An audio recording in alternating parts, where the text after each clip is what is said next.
Hello viewer, कैसे हैं? उम्मीद करता हूं आप लोग बहुत ही अच्छे होइएगा। दोस्तों, आज मैं मेडिसिन लेके आया हूं ओवरिल। तो ओवरिल का यूज क्या है, इसका कंडीशन क्या है और किस किस पेशेंट को हम यूज कर सकते हैं और किस कंडीशन में इस मेडिसिन को हम यूज कर सकते हैं। तो दोस्तों, पहले ये जान लीजिए, जो है लेबोरेटरी मार्करी लेबोरेटरी से बनती है। जो ये एक आयुर्वेदिक फार्मूला है, ये एक आयुर्वेदिक मेडिसिन है। और चलते हैं दोस्तों, इस ओवरिल जो है इसका यूज क्या है। इसका जो है दोस्तों साइड इफ़ेक्ट नहीं है, थोड़ा भी साइड इफ़ेक्ट नहीं है, ये कन्फर्म है। जो इसका एक भी साइड इफ़ेक्ट नहीं है। तो चलते हैं दोस्तों, मेडिसिन क्या करते हैं और आगे बात करते हैं। ओवरिल जो है इसका यूज क्या है। तो दोस्तों, ये जो ओवरिल है एक 10 मूला ट्रिफला 10 मूला की संरचना में निम्नलिखित लवण है। जैसे कि 10 मूला, जिसे 10 मूला या 10 मूल भी कहा जाता है। 10 जड़ों का संयोजन है जिसमें विभिन्न गुण होते हैं, जैसे कि विरोधी गठिया या विरोधी संधि शोध। सेकेंड है anti inflammatory, anti spasmodic, antioxidant. Third है एंजालोसिस, न्यूरोप्रोटेक्टिव, अनुकूलीय। थर्ड है गर्भाशय टॉनिक, विरोधी पक्षघात, गर्भाशय डिडोक्टोफिरेर। 10 मूला का उपयोग सूजन संबंधी बीमारियों और दर्द विकारों के इलाज के लिए इसका उपयोग किया जाता है, जो जोड़ों, नसों, हड्डियों और मांसपेशियों जैसे गौठी गठिया, रूमेटोइडिक गठिया, अर्थराइटिस इत्यादि संबंधी में इसका यूज किया जाता है। 10 मूला यानी कि ओवरिल का इसका कुछ साइड इफेक्ट एक भी नहीं है। मैंने कि इस पहले बता दूं, इसका विपरीत संकेत भी क्या है, इसका विपरीत संकेत भी कुछ नहीं है।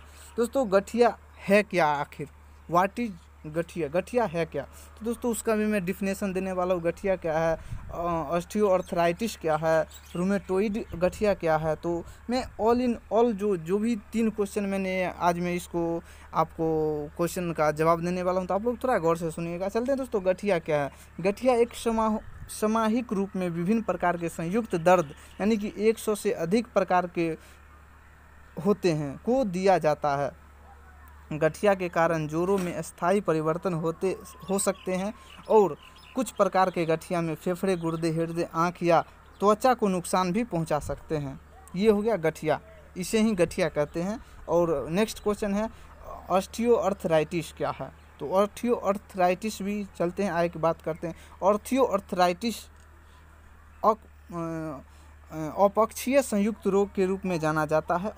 अपक्षीय गठिया एक समस्या है, हालांकि सबसे अधिक संभावना प्रभावित भागों यानी कि घुटनों, कुल्हों, पीठ के नीचे हिस्से और गर्दन, उंगलियों, अंगूठे का छोटे जोड़ों और बड़े पैर की उंगलियों के आधार पर ये होती है। ये जो है ज़्यादातर ऑस्टियोआर्थराइटिस जो होती है जॉइंट पेन होती है, बहुत ही जहाँ पे जॉइंट जहाँ भी होती है, हाथ की खुन्नी हो या बाजू हो या पैर की हो, जहाँ पे जॉइंट होती है अक्सर जो वहीं हमको दिखने को मिलता है। ऑस्टियोआर्थराइटिस हम उसे कहते हैं। आगे दोस्त है रूमेटोइड गठिया क्या है। रूमेटोइड गठिया क्या है, चलते हैं आगे की बात करते हैं। रूमेटोइड गठिया एक ऑटोइम्यून बीमारी है जो मुख्य रूप से जोड़ों को प्रभावित करती है। एक ऑटोइम्यून रोग में शरीर की प्रतिरक्षा प्रणाली गलती से अपने स्वस्थ कोशिकाओं पर हमला करती है। रूमेटोइड गठिया यानी कि गर्म, सूजन और दर्दनाक जोड़ों का कारण बनता है। हाथों और कलाई के जोड़ आमतौर पर शामिल होते हैं, लेकिन यह अन्य शरीर के अंगों को भी प्रभावित कर सकता है। यह हाथ, कलाई, कोहनी, कंधे, कुल्हों, घुटने, टखने, पैर की उंगलियों को भी प्रभावित कर सकते हैं। तो दोस्तों, इसको हम कह सकते हैं रूमेटोइड गठिया। और चलते हैं दोस्तों, गठिया के साथ इन कारणों के कुछ लक्षण भी होते हैं, वो भी हम देखते हैं, वो भी बताते हैं। सबसे आम गठिया के कुछ लक्षण भी है, इस प्रकार है। सबसे आम लक्षण जोड़ों के दर्द और सूजन होते हैं। जोड़ों में कठोर और कम दूरी की चाल होती है। ऑस्टियोआर्थराइटिस के साथ कुछ कारण इसका भी हम देखते हैं। जोड़ों का दर्द और करापन प्रमुख लक्षण है। दर्द आंदोलन की सीमा की कमी आई, दवा के दुष्प्रभाव आगे भलाई खराब या कर सकते हैं। घुटने या कूल्हे संयुक्त में कमी आई, गतिशीलता यानी कि OA के कारण, मधुमेह, हृदय रोग और उच्च रक्तचाप के कारण भी हो सकते हैं। उसके बाद थर्ड क्वेश्चन था, वो जवाब था रूमेटोइड गठिया के कुछ इस लक्षण भी है। तो गठिया के लक्षण धीरे धीरे एक सप्ताह से महीने तक विकसित होते हैं। शरीर के अंग के अनुसार संकेत और लक्षण भिन्न भिन्न हो सकते हैं, जिस पर हम हमला कर सकते हैं। हमला कहता है। संकेत और लक्षण कुछ इसको भी थोड़ा फोकस करते हैं। जोड़ो स्नोवियल झिल्ली की सूजन, सूजन को मलता आर्मी, गर्मी की भावना कठोरता। और थर्ड सेकंड है फेफड़े, फेफड़े फाइब्रोसिस। थर्ड है त्वचा वास्तुकुलाइटिस यानी कि रक्त वाहिकों की सूजन, एरिथमा। और नेक्स्ट है रक्त वेसल और दिल जहाज़ों की सूजन, म्यूकोर्डियन इन्फ्राक्शन, स्ट्रोक। उसके बाद आगे की है जो अन्य आम लक्षण, थकान, वजन घटाना, मलिनता, सुबह कठोरता, बुखार, भूख की कमी इत्यादि बहुत सारी होती है। गठिया के कारण क्या है? गठिया के कारण क्या है दोस्तों? गठिया होती कैसे है, इसका कारण क्या है, इसके पीछे रीजन क्या है? गठिया के पीछे का कारण गठिया के प्रकार का निर्भर करता है, प्रकार पर निर्भर करता है। कारण कर्णों की में चोट, अनुवांशिक कारकों, संक्रमण, स्व प्रतिरक्षा के साथ गलत तरीके से प्रतिरक्षा प्रणाली शामिल हो सकती है। हालांकि वयस्कों में अधिक आमतौर पर, लेकिन किसी को भी उम्र के लोग गठिया से पीड़ित हो सकते हैं। वयस्क लोग को जो है अत्यधिक तर देखा जाता है और ये गठिया के कारण है। और ऑस्टियोआर्थराइटिस का कारण क्या है वो भी देखते हैं। हालांकि वहाँ कई और अधिक कारण है, उम्र बढ़ने और मोटापे सबसे आम कारण है। जो ये ऑस्टियोआर्थराइटिस जो है जैसे जैसे उम्र बढ़ती है, जैसे जैसे उम्र बढ़ती है उनको जो है वज़न बढ़ता है। उम्र बढ़ने के साथ साथ जो है शरीर में वज़न बढ़ जाता है। वज़न बढ़ने के साथ साथ जो है लोगों में जो है उतनी ताकत नहीं रह पाती है और शरीर जो है भारी होने के कारण जो है ऑस्टियोआर्थराइटिस का जो है ये कारण देखा जाता है। और उसके बाद आगे चलते हैं दोस्तों, रूमेटोइड गठिया के कारण क्या है वो भी देखते हैं। रूमेटोइड गठिया का एक सटीक कारण ज्ञात नहीं है। यह सिनोवियम की सूजन के कारण होता है। हालांकि जिसमें हमारी अपनी प्रतिरक्षा प्रणाली स्वस्थ शरीर के ऊतकों पर हमला करना शुरू कर देती है। ऊतकों और जोड़ों को कवर करने वाली कोशिकाओं की पतली स्तर की सूजन के परिणाम स्वरूप रूमेटोइड गठिया होते हैं। अर्र को ट्रिगर करने वाले कारकों के नीचे सूचीबद्ध किया गया है।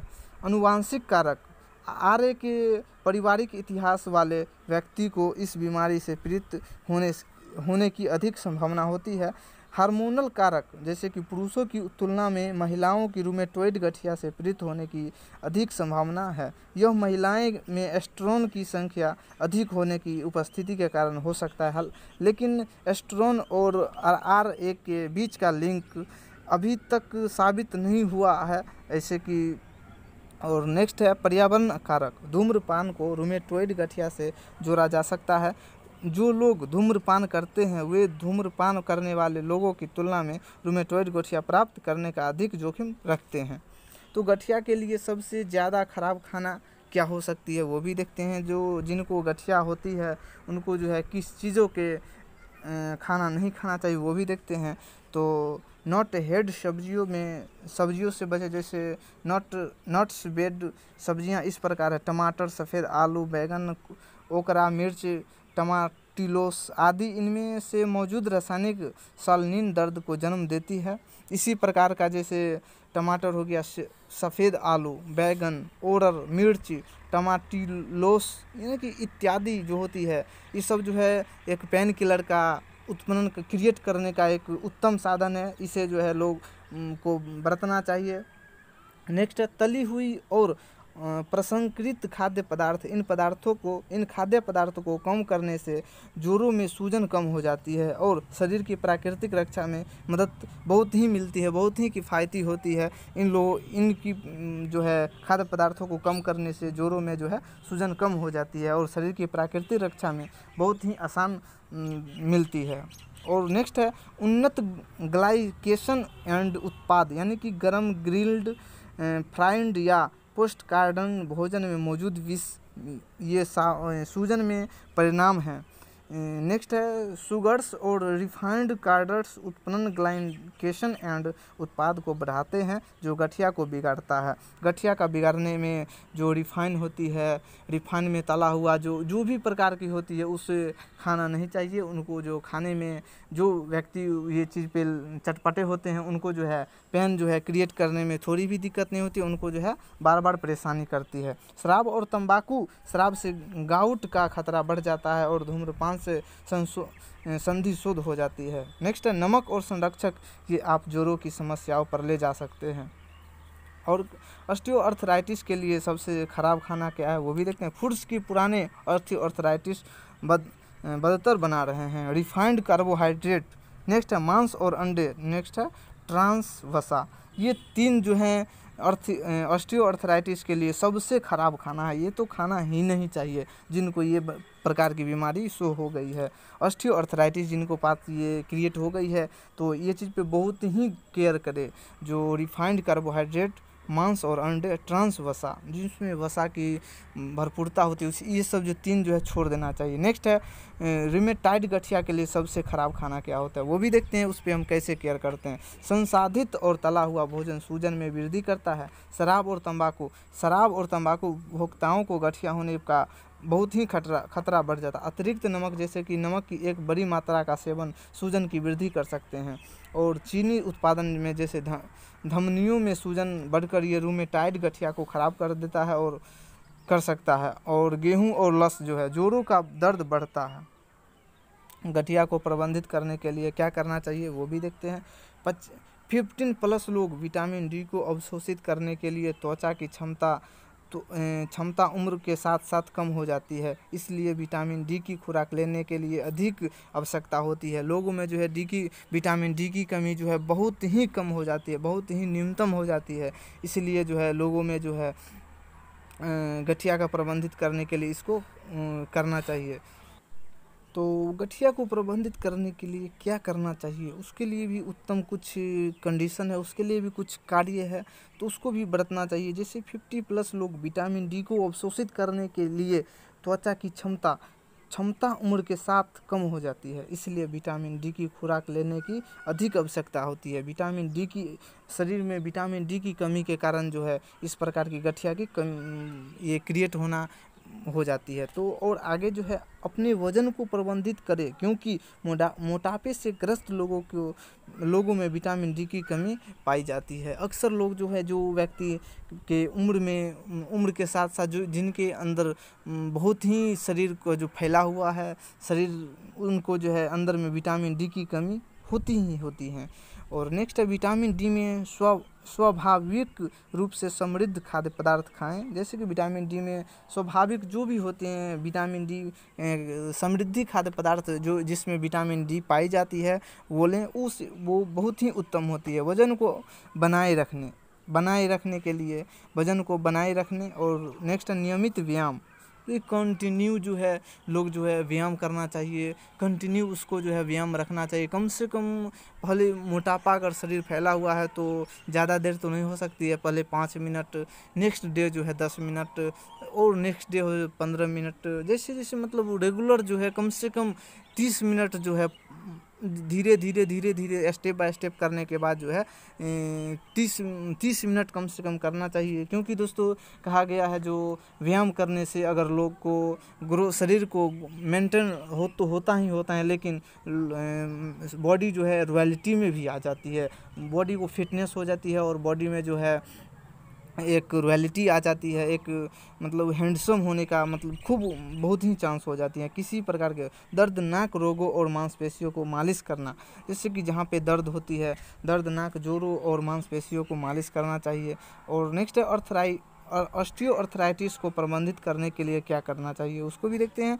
स्वस्थ वजन बनाए रखें, स्वस्थ जो वजन है उसको हम बनाए रखना चाहिए। नियमित व्यायाम, जो फिर मैंने बताया हूँ ऑस्टियोआर्थराइटिस में भी वही सेम कंडीशन है, जो नियमित जो है व्यायाम बनाए रखना चाहिए और जो शरीर में जो मेंटेन है उसको रखना चाहिए। वजन जो है नियमित रूप से जो है वजन में भी कमी नहीं होना चाहिए। संयुक्त चोट लगने की घटनाएं से बचे, जैसे कि अल्टरनेट जो चोट लग जाती है जैसे कि किसी प्रकार के, उससे थोड़ा बच के रहना चाहिए। और आगे नेक्स्ट है उचित फिटिंग वाले जूते पहने, जो मतलब उचित पूरा फिट हो जूते उसको ही पहने। और नेक्स्ट है शारीरिक गतिविधियों के बाद आराम करें। रूमेटॉइड गठिया को प्रबंधित करने के लिए क्या करना चाहिए वो भी देखते हैं।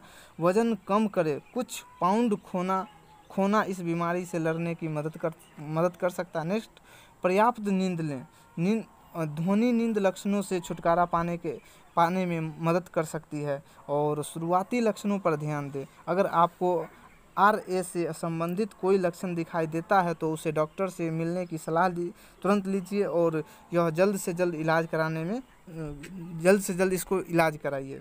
और नेक्स्ट है कुछ शारीरिक गतिविधियां का व्यायाम करें, अभ्यास करें, नियमित रूप से इसको जो है मांसपेशियों और जोड़ों को आगे बढ़ाना कोशिश करें। गठिया को प्रबंधित करने के लिए जिन चीज़ों से बचना चाहिए वो भी है फ्लिप फ्लॉप या असुविधाजनक जूतों मत पहनिए, लंबी अवधि के लिए घर में अंदर न रहिए, स्क्रीन के साथ सूर्य में बाहर न जाएं क्योंकि यह त्वचा के माध्यमिक से विटामिन डी को अवशोषित को रोकता है। आपके और सूर्य की किरणों जैसे कि कांच की खिड़की जो होती है उसके बीच की कोई भी ढाल नहीं है क्योंकि यह त्वचा द्वारा विटामिन डी के अवशोषण को रोकता है। सूरज की किरणें सीधे आपकी त्वचा पर आना चाहिए। और नेक्स्ट है ऑस्टियोआर्थराइटिस को प्रबंधित करने के लिए क्या चीज़ से बचना चाहिए वो भी देखते हैं। पिछले 90 डिग्री घुटनों को मोड़ नहीं है जबकि आधा घुटने झुकता कर, यानी कि पिछले जो है 90 डिग्री घुटनों को मोड़ नहीं है जबकि आधा घुटने झुकता कर। ठोस कर चल रहा से बचे, ठोस पर जो है चल रहना से बचना चाहिए। जो लोग जो है मतलब ठोस जगह जहाँ पे पत्थर मतलब किसी प्रकार का जो वहाँ पे है जैसे कि घर में टाइल्स लगा हुआ है उस पर थोड़ा सही से चलना चाहिए, उस पर जो है गिरने से बचना चाहिए। उसके बाद रूमेटोइड गठिया को प्रबंधित करने के लिए जिन चीज़ों को से बचना चाहिए वो भी देखते हैं। धूम्रपान नहीं करना चाहिए और रूमेटोइड गठिया को ट्रिगर कर सकता है। दवाओं को न छोड़े, जो दवा चल रही है उसको कंटिन्यू रखना चाहिए। लोगों को दवा को छोड़ना तो नहीं चाहिए और जब लोग अच्छा महसूस करना शुरू कर देते हैं तो उन्हें दवा छोड़ना शुरू कर दिया। डॉक्टर से परामर्श किए बिना दवा को नहीं छोड़ना चाहिए। जब भी दवा जब चल रही है तो रेगुलर दवा चलना चाहिए। जब तक डॉक्टर से आप परामर्श ना ले, जब तक डॉक्टर इजाज़त ना दे ये बात का, तब तक जो है दवा को नहीं छोड़ना चाहिए, दवा को कंटिन्यू रखना चाहिए। नेक्स्ट है सोफे आलू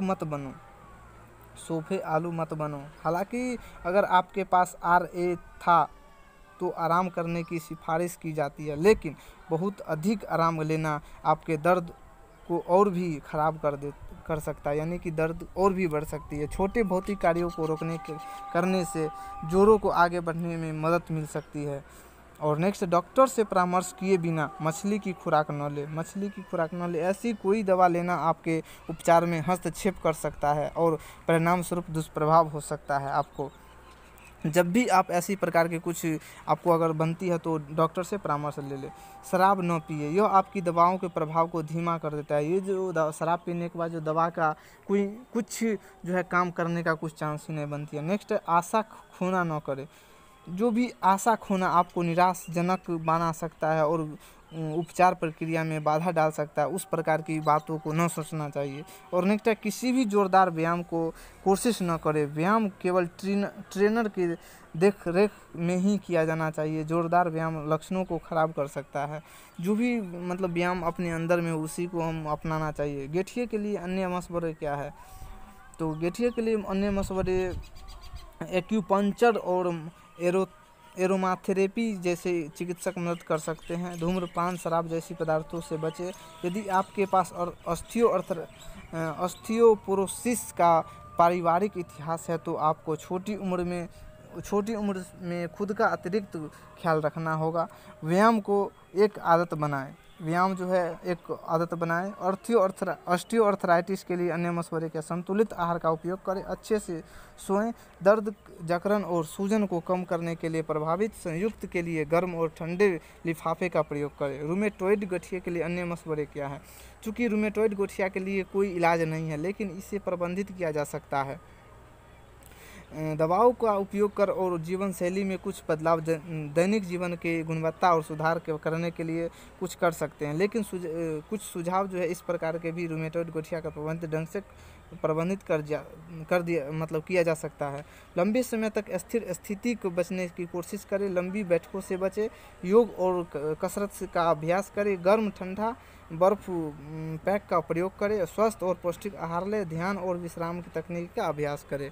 तो ये था दोस्तों आज का वीडियो। तो मेरा दोस्तों वीडियो कैसा लगा? Thanks for watching my video. Take care, bye.